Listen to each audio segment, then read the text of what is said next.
Kevin, thanks for joining us. No worries. Good to be up and about at my age and having a chat with younger people and whatever topics they're wanting to know. Awesome. I'm keen to know, so 251 games, 3 premierships as a player at Richmond. You're a legend before you started coaching. I'd love to know what drew you initially to coaching as a path. You could have, I've had a great career as a player, but then you went into coaching. What was that? Well, I was very inspired by Tom Hafey. He was a marvellous coach. He got to 5 grand finals at Richmond when I was there. Won 4 of them, obviously, with being beaten by Carlton in 72, which was a record scoring game for Richmond, but Carlton had a fantastic day that day and they kicked 29 goals, I think 8. So he was a very inspirational person. I got my first coaching job in the Army when I was in the Army, so that taught me a hell of a lot about talking to people at 20 that have been to the Vietnam War and come back. So that was very difficult because how do you approach teamwork and courage when you're 20 and done nothing except being a plumber? And but I went into the Army the Monday after our 69 premiership win. So it was sort of well done, but see you later for 2 years and travelled up and down the highways of Australia and lived in West Sydney in the army camps down there for a while.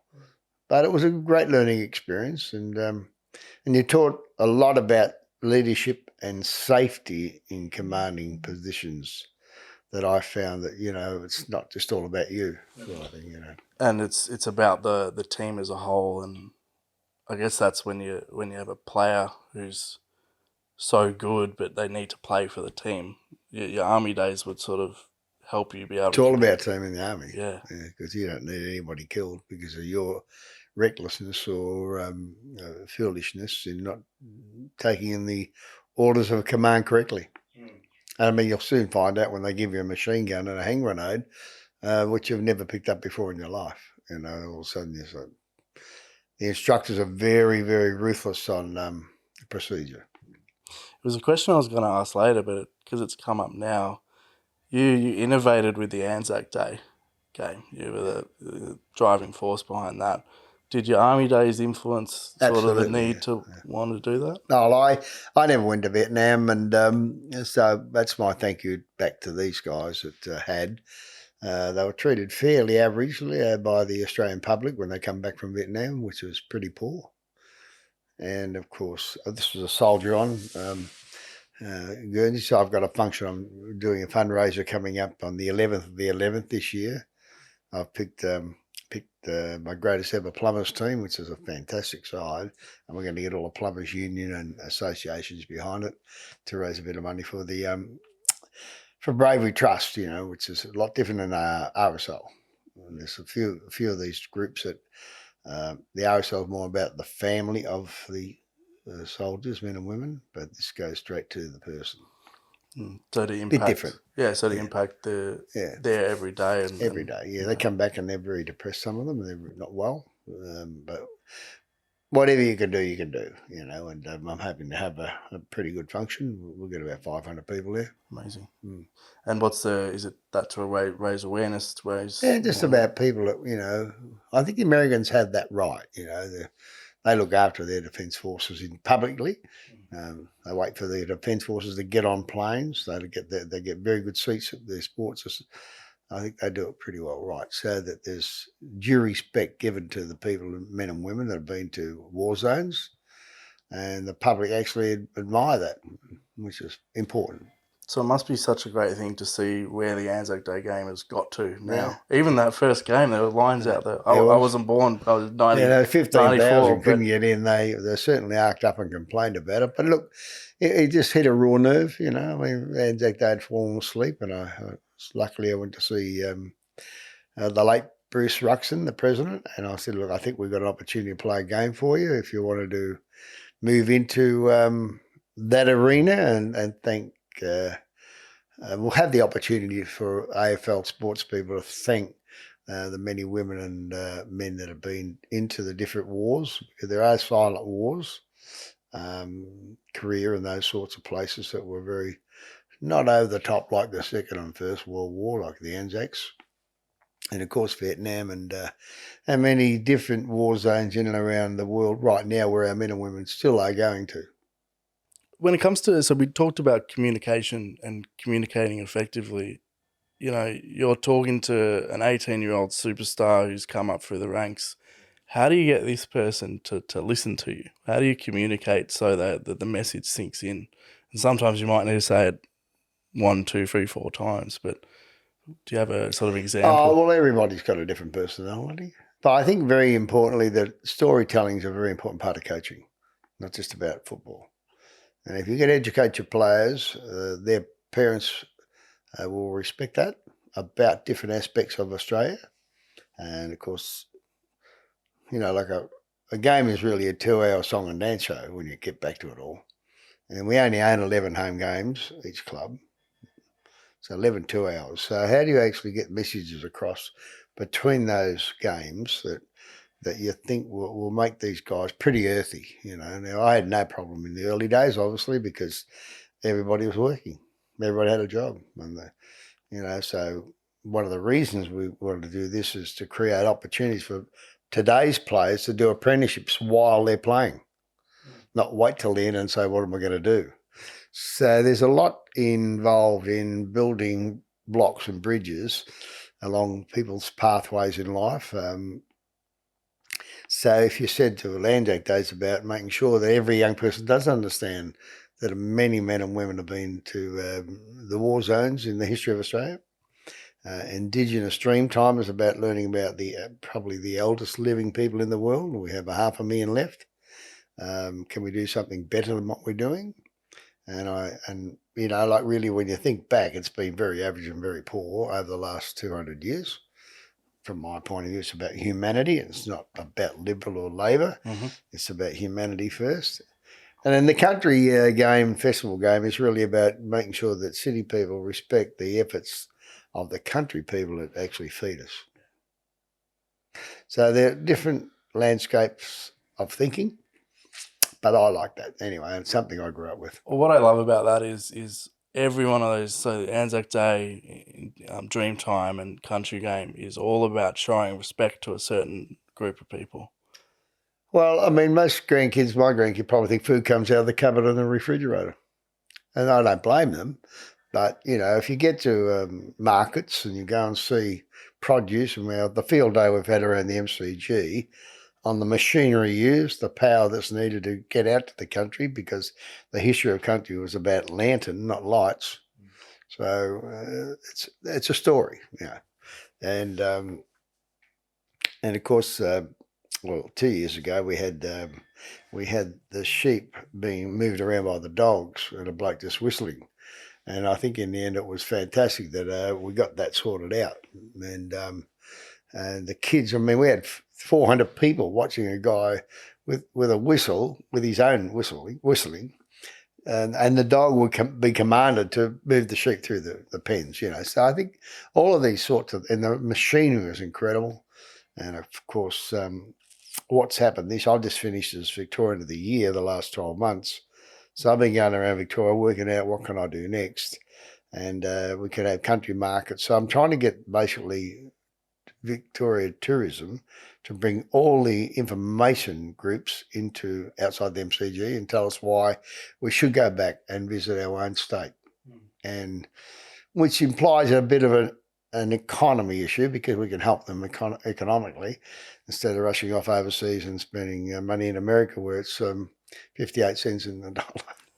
Yeah. I'd rather work on our own country for a couple of years after COVID and help each other internally. Yeah. Anyway, it's just another way. Yeah, well, it's only another way of thinking. No, and footy's part of that. So getting people back to venues, Geelong and Essendon at Geelong only would get 30,000, which we might get 2,000 Essendon fans. But if Geelong play their home game at the MCG, it could be a 90,000 crowd, and people from all over Victoria would come and celebrate that country game.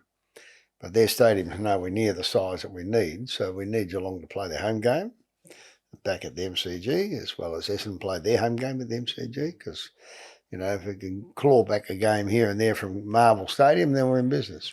It's interesting because the Geelong crowd, and I know Geelong supporters, that they'll complain. They'll say, "Oh, we need it at Virginia Park," but it's actually better for them if it's at the MCG because there's more crowd, there's more people, the energy, the adrenaline. Like, Well, they need surely, more games at the MCG too because the ground at Geelong's totally out of shape compared to the MCG. Hmm. I mean, just the wings aren't big enough. So by the time you get to play finals, it could cost you. Yeah. They're very lucky that they played the Swans in the grand final because the Swans probably had done well to get to the grand final, but probably weren't the second best team in the AFL last year. Well, it's very true because at the end of the day, the game that matters, the last day in September or Absolutely. pushing is the MCG. You want to be able to play at the MCG. Well, we got the Bombers to the MCG in about 1990 on. Took 10 years to get them out of Windy Hill. Otherwise, we'd probably nearly be broke. And you see what happened to Fitzroy, and you saw what happened to South Melbourne. What's one of the cool things about the hangar? I remember as a supporter watching when it was being developed, and the fact that they've got an MCG size oval and a Marvel size oval, so they can train to that specification. Well, the as a land was coach- there. The land was there to be able to be used. But that whole precinct now will grow enormously in the next 25 years. Another thing on communication, I'm keen to know. So when your team's down at halftime, 3/4 time, what is it that you? And again, would it be through storytelling that you go in, and what is it that you say to that team that they're getting smashed up and down the field and they're down by 20 or 30? What do you say to them to get them to get up and go?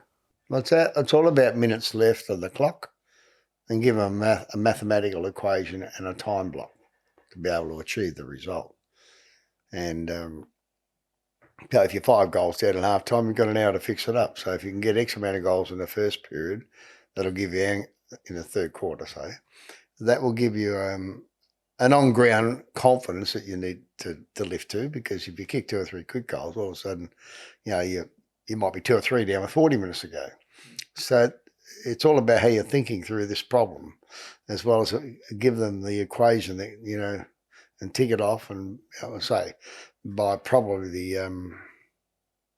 game against Adelaide in 93, when we got within 2 goals about 3/4 time after being 7, well, we were a chance. And we were a chance.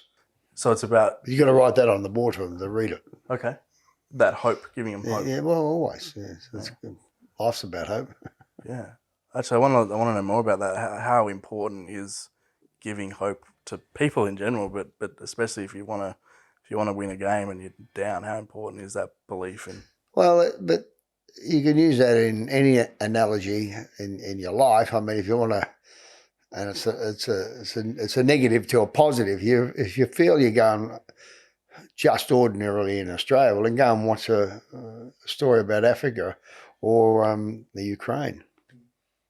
Perspective. You got that. We're not going that bad. Just keep your feet firmly planted on where you're heading, and just every now and then look, well, we're going okay.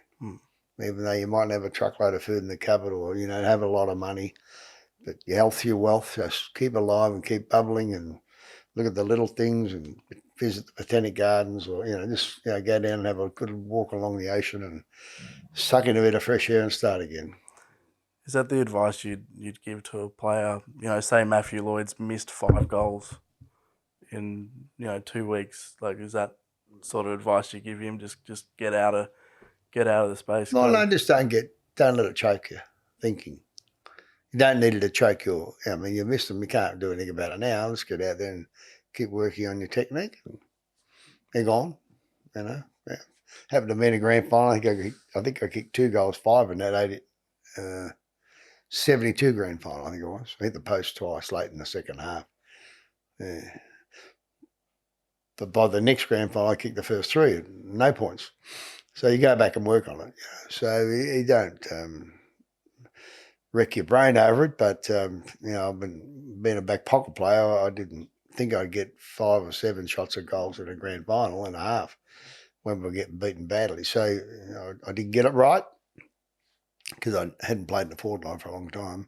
So my coach said, well, you got to play up forward more because you proved a point, sort of. So Tom Havey played me up there for the next 2 or 3 years. I want to ask a leadership question, and specifically how you choose a captain. So say your captain is going to retire in 2 years. You know, how do you know who the next person's going to be? What are the things that you look for? The traits. You know, how did you know that Joe Watson was going to be next? How did you know that Dyson Heppel would be next? You know. Well, when I left Essendon, I didn't think Joe Watson could play much, and he could. And there's no way none I thought he'd be ending up captain or win a Brownlow, but he did. So it's a great effort by Joe. At that stage, my mind of thinking was trading for Judd coming back out of West Coast. And then they both won Brownlows. So, we needed more speed into the club at that stage. So, but they're just decisions, They're just decisions you make. They're hard. They're hurtful. And Joe's done so well in his career. So, look, I think that decision making is a part of studying what other people do, observation. And so history tells you people don't learn from history unless you study it. And I think that I've done a lot of reading and a lot of observation of people's great decisions, average and very poor decisions in my life. And I try not to get them wrong, but you're going to make some incorrect decisions. That's the power of observation and listening, which we get for nothing. Your eyesight and your ears. Well, Cost you nothing. We got 2 ears and 1 mouth for a reason, Yeah. right? Well, your mouth you can hold back until you collect the information with, your eyes and your ears. Yeah. You've coached some incredible names. I've actually got a list here. So Simon Madden, Tim Watson, Michael Long, Terry Danaher, James Hurd, Mark Harvey, Gavin Wanganeen, all in your era, and all on Essendon's website as the best 25 players. All of these in that list. What is it? Because when you get to the AFL level, everyone's good. But what is it about those players when you hear those names that made them who they are, the sort of household? I think their own upbringing and their own hunger to be successful was a very strong point that they produced. As a coach, you've got to observe that. And the difficulty will be then in saying, well, who ends up captain, vice captain, or deputy vice captain? Do you need a captain and 6 others? Well, I'm not quite sure about that. I never went that way much in my lifetime. Starting Indigenous players to come to Essendon was a very important decision for our club when they'd only had one in the previous 130 years. So you had that's a hard-nosed leadership about the comment I made before. It's about humanity and making sure that these kids get a chance like anyone else. Just can't keep saying, oh, they won't like Melbourne because a lot of people and too cold. You just can't. That's just, bullshit in many ways. So in the end, we got 25. And we sorted that out very quickly. And now there have been over 400. Before Michael Long and Nicky Widmer, there was only 28 in 130 years, and 40 of them were from interstate. So what made Michael Long break through then? He seized his opportunity. He went to Adelaide first. He was coached by Paul Weston. Paul Weston had rung Noel Jack and said, look, this kid's pretty good. And I know Victorians don't like normally picking Indigenous players, but you want to have a good look at this one. So we had good irons in the fire across Australia because we did a lot of practice games around Australia in that first 10 years. And we got to know a really lot of good people that created a strong Essendon network on recruiting. So you play a practice game in Essendon, no one come. Maybe 250 people lived around Essendon, so we're going to be better than that. So we got on the planes at first of all at Essendon Airport and started travelling, and the club in the end backed me up, and that was important that they did because the players in the end got the hang of it, and now they call it the AFL. Very cool. Well, we did it in the VFL 10 years earlier. Awesome. I think we're coming up on 20 minutes, so I want to respect your time. I've got sort of 2 last questions. Goes quick, 20 minutes. It does, doesn't it? Yeah, when you're having fun. Yeah.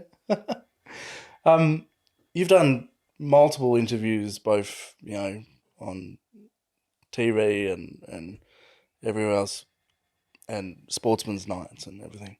I'd love to ask the question: what is one question you wish people would ask you on interviews like this? That's a good question. Probably what did you learn along the way? Because to me, it's all about what I don't know. So that's my main issue. I don't know, and I want to find out. Even now, I'm 75, and I still want to know what I should be knowing and doing to help people. And so the question is, what would you like people to ask you? And the answer is, what I don't know is the real issue, because at the MCG when I grew up as a kid, it was only used for 18 days a year. 9 games to the Melbourne Footy Club, 4 VFL finals, and 5 days to the Boxing Day Test. And that's pathetic. So how do you tell, Parliament when you're 12, or the VFL, who they don't know you, because I started in the VFA, which is, I used to play at Werribee, against Werribee. Cool. The player I used to play against was a guy called Mike Sheehan, who would become a great rider. Great rider, yeah. So, and he started his career from Hobart. So you got all these connections, and in the end you say to yourself, well, if you ever get a chance, can you keep playing games at the MCG, because it's a great stadium? And so if you ever get a chance, because I used to watch some of the Aboriginal players play, if you ever get a chance, well, play them, go and find them and play them, and those sort of things. And but to fill the MCG, and my idea would be to, get 4 games at 95,000, and so that'll be nearly 400,000 people in 8 hours of footy. That is big. Yeah, so now this year, I think the people through the gates by tonight's attendance, say the Carlton Melbourne final in 2023, it's nearly 3 million people gone to the MCG. Now, when I was a kid, you never got that. Yeah, so we're getting better, but it's taken a long time. And I think it took Richmond 6 years from the first time they asked could they play at the MCG the week when no one was playing. That took 6 years. So that's the sort of question I like. So no, hurry it up, let's get it going. So I play in America, right? 4 points. Taking too long. I'm 75. Can they hurry up? Yeah. That's the sort of question. So I would try and enhance a 4-point match in America as soon as possible. Yep. Because why? Because that's not what we're not doing. Yeah. Yeah, they went to China. They should go to America. Yeah. There's 40 million people in California, just like us. And I know because my sister's the exercise sports scientist for the Buffalo Bills, the NFL team. So I'll be heading over there actually tomorrow. I know there's satellite, like a lot of the Australian workers, they'll play footy, but there's no... I've been over there and coached some of them. Okay. Yeah, there's teams mostly throughout it. There's about 40 teams. But the point here is, I'm saying, we've just ticked over 26 million in Australia. There's 40 million people in one state, California, which is probably about the 6th largest economy in the world, California, through Silicon Valley and all those areas. So the cricketers over there, the Indian people want to get some grounds built. They've already built one in Texas. They've already had a cricket game in Texas, sold out. Awesome. So we need to get onto that wave very quickly, because we lock ourselves in. We locked ourselves in at the MCG, and it was a very poor decision to only have 18 days it was used out of 365 days. So we're going to be quicker now than ever before. And by the time 25 years time comes up, it'll be, I don't know, probably be a 10-hour flight, maybe 12, direct, bang.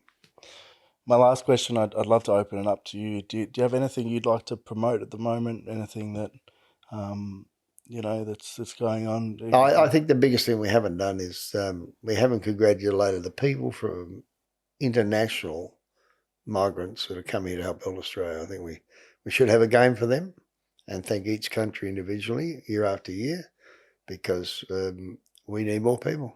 We're the biggest island in the world. We have an island bigger than America, North America. We have an island bigger than Europe. And we've got 26 million people. Hope you enjoy that. Yeah, thanks for coming on. You have a safe trip overseas. I will. Yeah, and you have a great time, both you and your podcast.